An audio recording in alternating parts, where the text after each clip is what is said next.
दोन्ही राष्ट्रवादी एकत्र येणार आणि विलिनीकरणावर शिक्कामोर्तब होणार या बातम्या ऐकून आता कंटाळा आला, पण विलिनीकरण काय होत नाहीये. पण पुढचे 24 तास हे महाराष्ट्राच्या राजकारणातले महत्त्वाचे 24 तास असणार आहेत अशी चर्चा सगळीकडे सुरू आहे.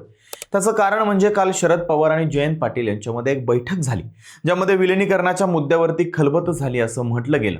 आणि आज आज मुंबईतल्या वर्षा बंगल्यावरती देवेंद्र फडणवीसांनी पहिल्यांदाच महायुतीच्या समन्वय समितीची बैठक बोलावली, ज्यामध्ये एकनाथ शिंदे, सुनेत्रा पवार आणि महत्त्वाचे नेते असणार आहेत. आणि या बैठकीत सुद्धा विलिनीकरणाच्या मुद्द्यावरती चर्चा होणार आहे असं म्हटलं जातंय. आता हा काही निव्वळ योगायोग तर नसावा.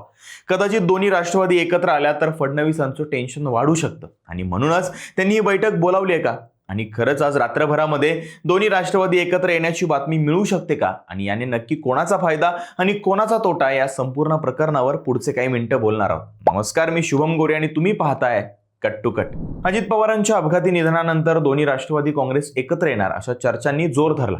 मध्यंतरी या चर्चांना ब्रेक लागला असं वाटत असतानाच अचानक शरद पवारांनी 29 ऑगस्ट रोजी मुंबईतल्या यशवंतराव चव्हाण प्रतिष्ठान येथे पक्षाच्या कोर कमिटीची अत्यंत महत्त्वाची बैठक बोलावली.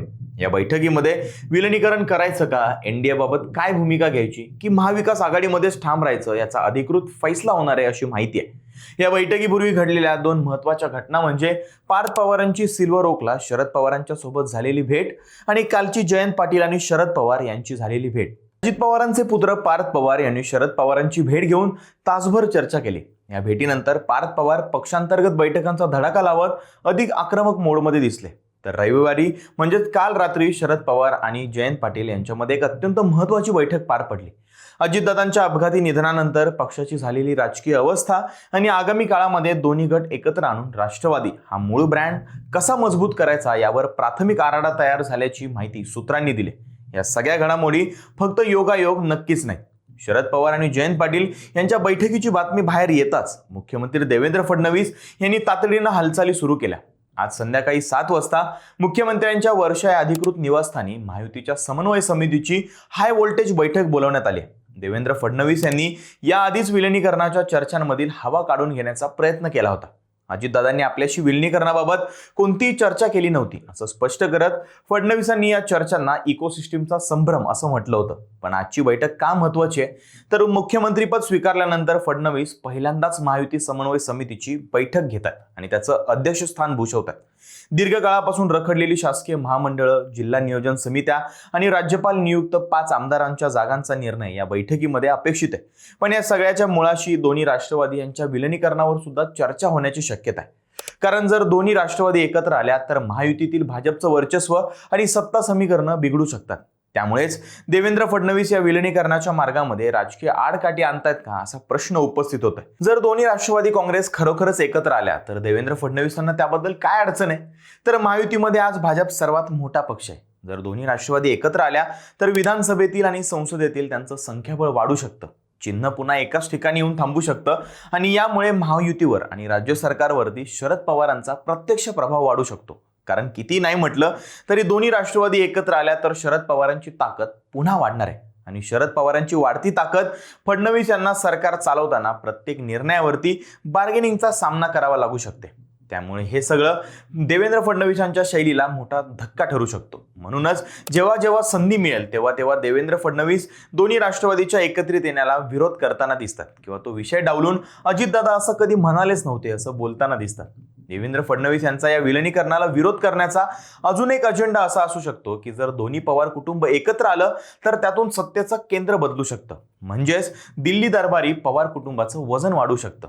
त्याबरोबरच दोन्ही पक्ष एकत्र आले तर देवेंद्र फडणवीस यांना राज्यामध्ये आणखीन एक ताकदवान प्रतिस्पर्धी निर्माण होऊ शकतो. आणि सध्या भाजपमधलं वातावरण बघितलं तर देवेंद्र फडणवीस यांना भाजपमध्येच मोठ्या प्रमाणामध्ये विरोधक निर्माण झालेत. आणि याच पार्श्वभूमीवर देवेंद्र फडणवीस यांनी राष्ट्रवादीच्या विलिनीकरणाला केलेला विरोध हा लक्षात येऊ शकतो.